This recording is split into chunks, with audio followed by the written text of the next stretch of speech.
Ce n'est pas parce qu'on vit dans une période de crise qu'on n'a pas besoin de la culture. D'abord, on en a besoin d'un point de vue personnel, individuel et collectif, parce que la culture, c'est du lien social. Et on en a besoin aussi d'un point de vue économique, car la culture, les industries créatives, ce sont des emplois et c'est de la croissance. Ça représente 6,7 millions d'emplois au sein de l'Union européenne. Donc on a besoin plus que jamais de la culture pour faire redémarrer la machine économique et aussi bien sûr pour donner un sens à notre vie en société et un sens à la construction européenne. Ensuite, évidemment, il y a une crise économique, mais il y a aussi une mutation technologique très forte avec l'arrivée du numérique.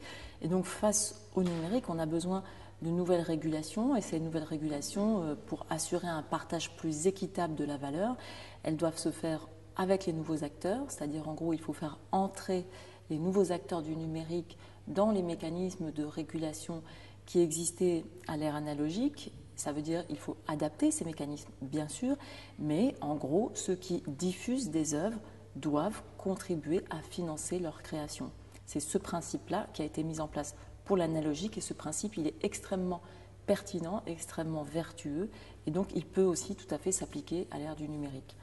Et le deuxième principe, c'est qu'à l'intérieur des filières et des domaines, eh bien, il doit y avoir un travail, une concertation, des médiations pour qu'il y ait une meilleure répartition de la richesse qui est créée entre les différents acteurs de chaque secteur. Par exemple, et notamment sur la musique enregistrée, il faut qu'il y ait un travail qui permette justement d'avoir une bonne répartition du fruit de la croissance générée par les industries culturelles.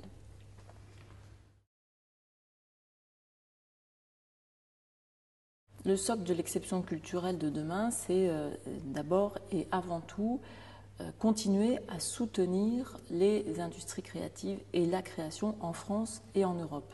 Ça, c'est tout à fait possible, y compris à l'ère du numérique. Les nouveaux outils numériques ne sont pas en soi des obstacles aux industries culturelles ou à la création, simplement ils doivent être intégrés dans des mécanismes de régulation. Donc ça passe par différents supports et la mission Lescure a identifié un certain nombre de principes. D'abord, évidemment, le développement de l'offre légale qui est le véritable vecteur qui permettra que le numérique devienne un outil au service de l'élargissement des publics et donc aussi au service du plus grand rayonnement des acteurs du monde de la culture, donc d'une croissance de l'ensemble des secteurs.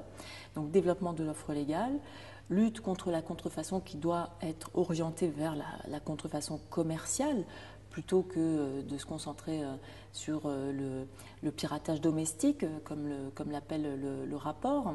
Et cela, ça doit passer par des nouveaux mécanismes, notamment des mécanismes de conventionnement qui permettent, par exemple, de mettre en valeur des sites qui ont des bonnes pratiques, soit en matière de lutte contre la contrefaçon, soit en matière d'exposition des œuvres d'expression françaises ou européennes, par exemple, en matière de valorisation de la diversité culturelle ou en matière de soutien à la création. Et c'est absolument indispensable d'avoir un cercle vertueux qui s'enclenche pour qu'on puisse faire de ces nouveaux acteurs de l'Internet des garants, des supports, des soutiens de la diversité culturelle. Ils y ont eux-mêmes intérêt puisque plus on a d'œuvres culturelles qui circulent sur les réseaux et plus les réseaux sont attractifs. Puis le troisième pilier, c'est un pilier qui est un pilier fiscal, un pilier de ressources économiques. Il est tout à fait normal qu'avec l'évolution des usages, on ait une réflexion sur l'évolution des modes de financement et l'inclusion des nouveaux modes de diffusion, des nouveaux outils dans le financement de nos comptes de soutien, par exemple, divers et variés, pas seulement le compte de soutien du cinéma, mais aussi un mode de financement qui permettrait d'irriguer l'ensemble des filières culturelles et notamment la musique. Il y a un calendrier législatif, bien sûr. J'ai une première loi sur l'indépendance de l'audiovisuel public et du CSA qui va être présentée, qui a été présentée en Conseil des ministres et qui va être présentée à l'Assemblée nationale courant juillet. Il y aura un deuxième temps législatif début 2014 sur les contenus, la régulation et le développement de l'audiovisuel qui aura évidemment un champ qui embrassera de nombreux secteurs allant du rôle de la TNT aux relations diffuseurs-producteurs, évidemment à l'ensemble de l'évolution du paysage audiovisuel actuel. Mais il y a aussi un temps réglementaire qui n'est pas le temps législatif. C'est par exemple le décret supprimant la sanction de coupure d'accès à l'Internet pour les internautes. Ça avait été dénoncé comme une atteinte à une liberté. Ce décret est aujourd'hui dans le circuit administratif. Il y aura aussi un temps de concertation. J'ai lancé les assises de l'audiovisuel, il y a les assises du cinéma, parce que beaucoup de sujets relèvent d'accords interprofessionnels.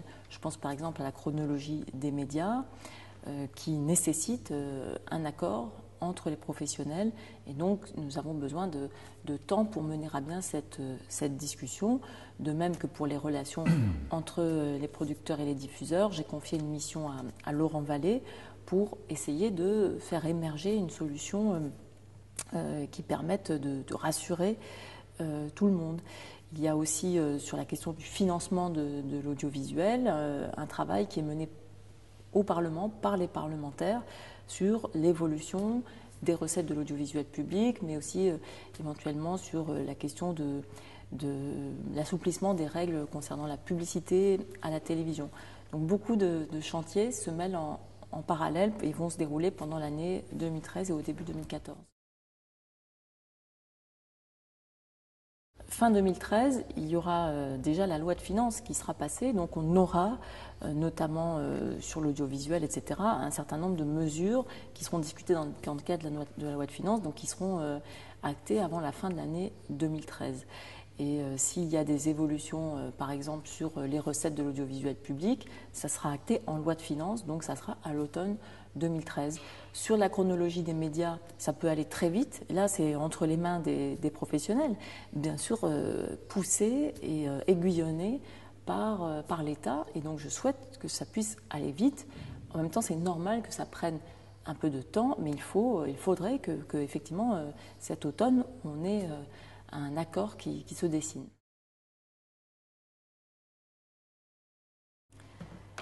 Pour qu'il y ait rencontre avec le public, il faut qu'il y ait des œuvres d'abord, donc il faut qu'on puisse continuer à soutenir nos artistes et nos créateurs et qu'on puisse aussi avoir une vraie politique économique de soutien aux filières par exemple de création audiovisuelle.